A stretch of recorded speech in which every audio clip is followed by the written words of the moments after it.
കഴിഞ്ഞ 4 വർഷമായി സംസ്ഥാനത്തെ ഉന്നത വിദ്യാഭ്യാസ മേഖലയിൽ 6000 കോടി രൂപ വികസന പ്രവർത്തനങ്ങളാണ് നടന്നതെന്ന് ഉന്നത വിദ്യാഭ്യാസ മന്ത്രി ഡോക്ടർ ആർ ബിന്ദു ഉന്നത വിദ്യാഭ്യാസ കോൺക്ലേവിന് മുന്നോടിയായി കൊച്ചിയിൽ നടത്തിയ പത്രസമ്മേളനത്തിൽ സംസാരിക്കുകയായിരുന്നു മന്ത്രി.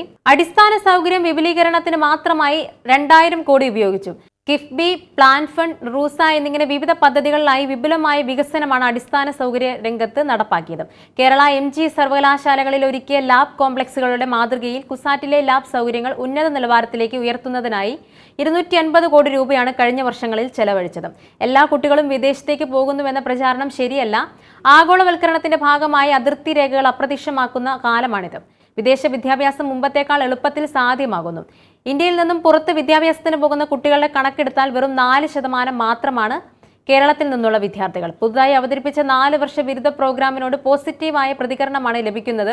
ഒരു സെമസ്റ്ററാണ് നിലവിൽ പൂർത്തിയായിട്ടുള്ളത്. പുതിയൊരു രീതി അവതരിപ്പിക്കുമ്പോൾ സ്വാഭാവികമായും ഉണ്ടാകുന്ന ബുദ്ധിമുട്ടുകൾ പൊതുവെ ഇക്കാര്യത്തിൽ ഇതുവരെ ഉണ്ടായിട്ടില്ല. സർക്കാർ കോളേജുകളിൽ മാത്രമല്ല, എയ്ഡഡ് സ്ഥാപനങ്ങളിലും സ്വകാര്യ സ്ഥാപനങ്ങളിലും കൂടുതൽ മെച്ചപ്പെട്ട ക്രമീകരണം ഏർപ്പെടുത്തുന്നതായി മന്ത്രി വ്യക്തമാക്കി.